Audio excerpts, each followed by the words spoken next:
Hi, my name's Danny, and 3 years ago, not 3 years ago, why do I keep saying that? 8 years ago, I lost 3 stone and I've kept it off.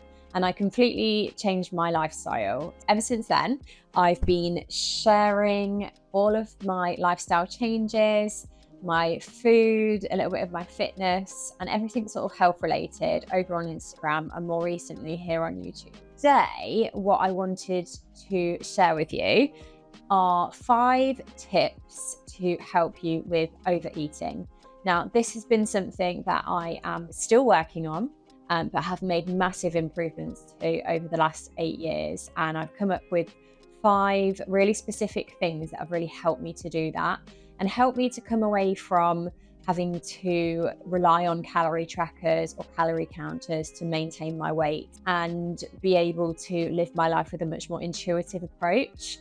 So I'm going to share those 5 tips with you right now. So yeah, let's get into it.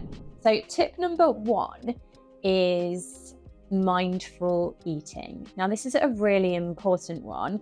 It's something that's really easy to just say, oh, eat more mindfully. But what actually does it mean? What actions can you take to put this into place? Because it is much more difficult than simply sitting and thinking about your food. So what do we mean by mindful eating? It means eating undistracted where possible. So obviously it's not possible to do that with every meal. But if there's one meal a day where you can just sit down with no distractions, no laptop, no phone, and just really take the time to study the meal. And the mindful process can start from the cookery element. If you're cooking and preparing your own meal, get mindful about it, what you're putting into the recipe. Think about where the ingredients actually came from. Think about the journey that they may have been on to get there from the farm into your plate. Then once you're sitting down to eat your meal, set an intention. So if this is something that you forget to do, this is like a bonus tip as well. Set reminders on your phone to do these things at meal times, because it is something that can really easily slip our minds. But if you have a little reminder that goes off on your phone, it's something that you'll remember to do. And just set an intention before you eat your meal. So breathe. Maybe just slow down and take 2 or 3 big deep breaths and set that intention to enjoy this meal mindfully and peacefully. And then just start to look at your plate, see what's on there, really enjoy the visualization of it, how great it looks, how beautiful it is, how lucky you are to have this food, how grateful you are for it. And then as you take that first mouthful, really intentionally chew it. So really think about chewing it. And maybe chew it a few more times than you normally would. Because one of the things that we can make the mistake of doing is just hoovering up all our food without chewing it properly. And the digestion starts during this process. So chew it a few more times than you normally would, and maybe it feels natural. And all this time, just be thinking about all of the tastes, the textures. What are you experiencing right now? Try and bring your mind to focus on this one thing, what you're eating and what you're doing. And then put your knife and fork down. Sit back and just think, reflect on it. Think about how much you enjoyed that. And then when you're ready, have the next mouthful and repeat the process again. And try to engage all of your senses. So what can you smell? What can you taste? What can you see? What can you feel? It takes practice and it feels quite strange to begin with. But if you can master this is one of the steps that will truly get you to begin to stop overeating. And why is that? It's because if we're eating mindlessly, we don't actually realize that we're eating, and therefore we don't feel satisfied. We want more. We want more and more and more because we're not having that satisfaction from actually thinking about eating the food and enjoying it properly. Whereas when we do that, we become satisfied much more quickly, and we're also much more aware of when we're full, when we're comfortably full. So we're not getting to that point of being uncomfortably full and then realizing when it's too late, because that awareness is already there. We're able to just stop eating when we're comfortably satisfied and move on with the rest of our day. So that's tip number 1. So tip number 2 is another really simple one, but it's often neglected. And this is something that I talk to my clients about all the time. And it's one of the goals that we set each and every day. And that is making sure that we are hydrated, making sure that we are drinking enough water throughout the day. Why is this? Why is it so important? Because if we are thirsty, then body can mistake that, and our brain can mistake that for hunger. And therefore we end up eating when we're not necessarily hungry, or overeating because we're actually thirsty, and then we overcompensate with food. So making sure that we are topped up with water throughout the day is super, super important to make sure that we can stay on top of that hunger and satiety signals, for many other reasons as well that I won't go into on today's video. But drinking water is just the most wonderful thing that we can give to our body. I will do another video actually on there's a really great book which I can't remember the name off the top of my head, which is just fascinating, powerful water is, and the reasons why it's so important that we nourish our bodies with it. But in terms of overeating, it's very much so that our bodies understand when we are actually hungry and when we're actually thirsty. So that is tip number 2, making sure you are properly hydrated. So my third tip to overcome overeating, make sure you're having balanced meals. And I would say a foundation of a minimum of 3 balanced meals per day. So what does that mean? What does that look like? So having a breakfast, lunch and dinner, and potentially a snack as well for most people, which includes protein, carbohydrates, fat and fiber. So for example, a breakfast might look like, I'll give you my own example of the breakfast I have most days, which is some Greek yogurt with some protein powder mixed in. So you've got a really great source of protein there from the yogurt and an extra boost from the protein powder. And then I would add some fruit to that for carbohydrates. So usually I would go for some banana, some berries, but whatever fruit you want. You could also add some granola for carbohydrates, some cereal, anything like that. And then for a fat source, I would add in some nuts and seeds or some nut butter. And then the fiber is of course coming from the fruit and the nuts as well. For lunch, maybe a nice big chicken salad. So chicken for the protein, lots of salad veg for the fiber. We want a source of carbohydrates, so maybe some rice, some pasta, some bread. And then for your fat, you could make a lovely dressing with olive oil. You could add some cheese. Parmesan is one of my favorite things to add. You could add some seeds on top. And then maybe for your dinner, you can have a lovely piece of salmon for your protein and for your fats, served with some rice, lots of lovely veg.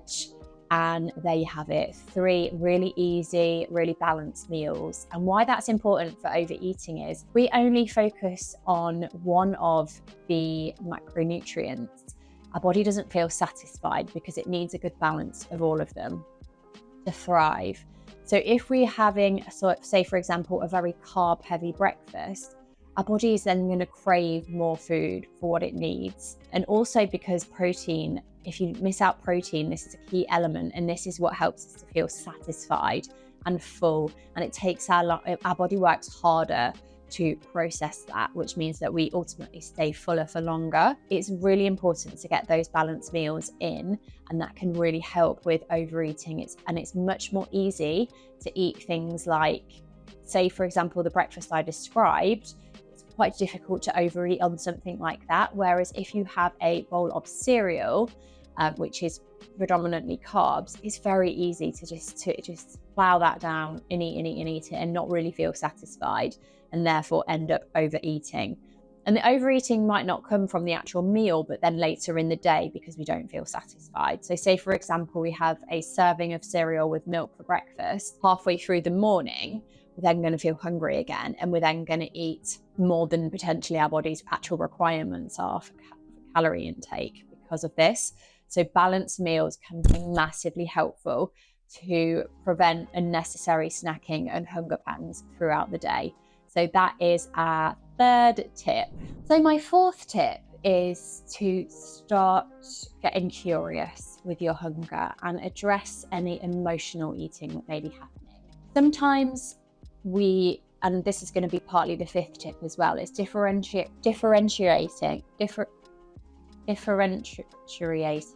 you know what I'm trying to say, differentiating between physical hunger and psychological hunger. So emotional hunger, so where we're eating because we're bored, because we're putting off doing something else, because we're sad, because we're happy, because we're excited, because we're celebrating.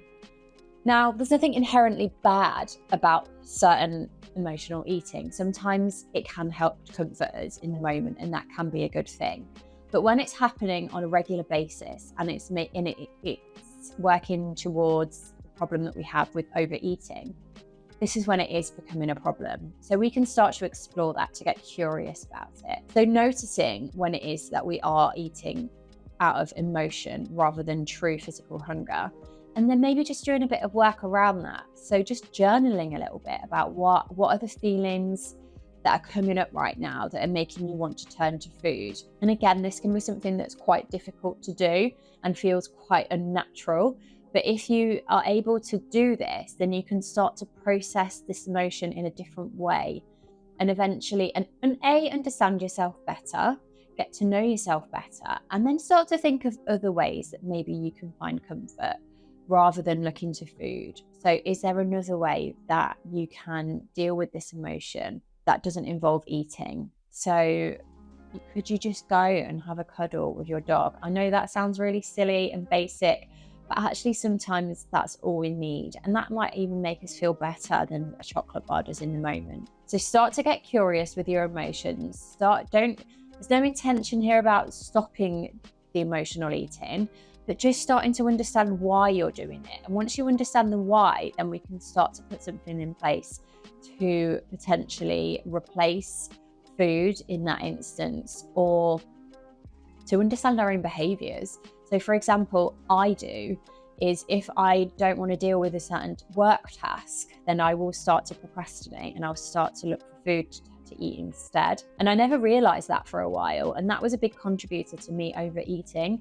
But now I understand that about myself, and I've done the work, and I've not just sort of buried my head under the sand and said, oh, well, this is what a lot of people do. It's a really bad day, but I'm just going to write it off and start again tomorrow, which is fine. And we can do that, but also just spend a little bit of time trying to understand those behaviors, why it happened, and how could we prevent it in the future? What was the emotion? One of the questions that I ask the clients is, what thought preceded the emotional eating? And sometimes it's quite specific, and actually it can be really helpful just to work through that. So that's tip number 4, is addressing any emotional issues. And finally, tip number 5 is listening to your body. So once we start to be able to tune in with our body and what it needs, we don't need to worry about calories or macros or counting anything or points or tracking or sins or anything like that. If you can truly tune in and listen to your body and give it what it needs, then we don't need to worry about this. We won't need to diet. So this is probably the most important tip. And if you can truly master this, then you're absolutely winning.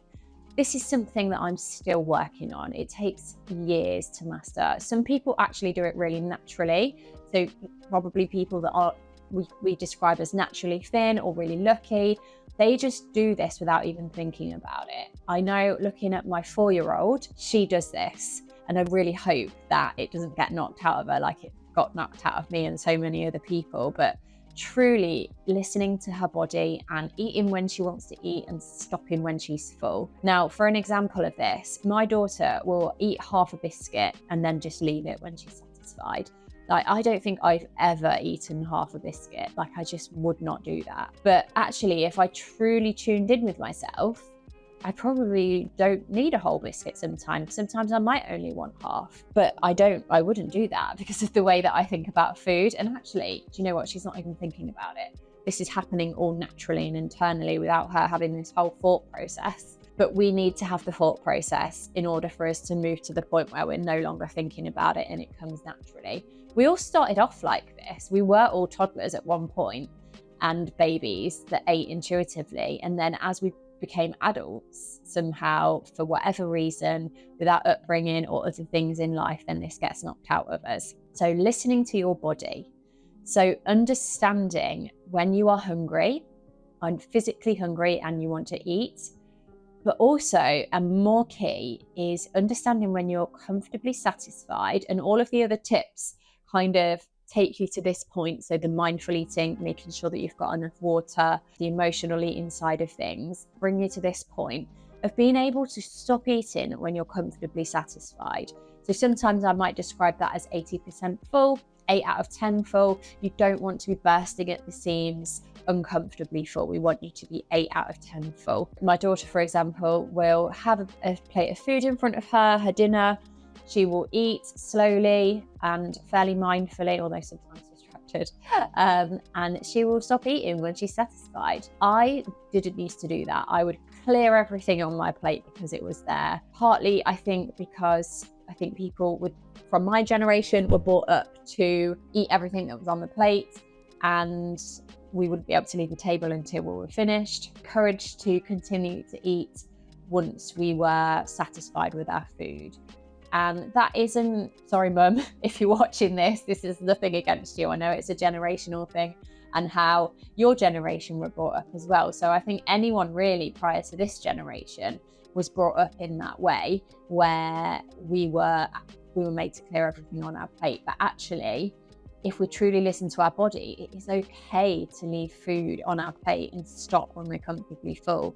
And this is something that a lot of people I work with and myself really, really struggle with. If you can master it, it gives you so much freedom, and you will never overeat again. But you, at the same time, you have the freedom then to eat whatever you want to without the fear that you're going to gain weight. And not saying that gaining weight is a really bad thing, but I'm guessing you're here because you either have a weight problem or you'd like to lose weight. So if you can master this stopping when you're 80% full or 8 out of 10 full, this is the magic pill. This is the magic wand to being able to stay a healthy weight without even really thinking about it. Practice that. Next time you have a meal, it seems like quite a difficult thing to do, and it can feel really difficult, especially when the food's really, really tasty. But implement those 5 tips tomorrow. Just try it for one day and see how you get on. People that can master this, you actually don't need to worry about anything else. If you're wanting to lose weight and you can master those 5 things, then you're going to find that the pounds will just melt off without you even having to do anything. Give it a try. Honestly, it's amazing. Some people find it easier than others, but just try it. I hope that's really, really helpful. If you want ideas as well, when I talked about the balanced meals, I have a recipe and meal planning app with loads and loads, with like over 400 balanced meal ideas. So if you're struggling for ideas of what to make, click on the link below. I will share it in the description box. Go check it out. There's loads of recipes on there, and it's got a little meal planner function on there, and you can create your own shopping list as well. So maybe that's helpful. And also, if you are looking for more support, if you found what I said today useful, then you might want to consider joining my upcoming group challenge, which is called Project Glow. It's a 6-week fat loss challenge for women. Well, I say fat loss, it's if you just want to improve your health and your nutrition, it is a 6-week challenge. Again, I'll post the link to it below. And it's basically if you want to get more in touch with yourself, you want to maybe lose some body fat, feel better about yourself, but you're not sure where to start and you just need a little bit of support and accountability, then Project Glow is something to consider, and it probably will be for you. So go check it out, see what you think, and I hope to see you there. Thank you for watching. If you've got this far, I'd love it if you would give this video a little like. It makes such a big difference. And if you'd like to see more content like this, I'm going to be sharing tips, ideas, loads and loads of recipes, maybe some day in the life, kind of full day of eating things, and lots of information from my own journey, then subscribe to my channel and stay tuned. My goal is to upload a new video every single week. So thank you for watching, and I hope you have an amazing day.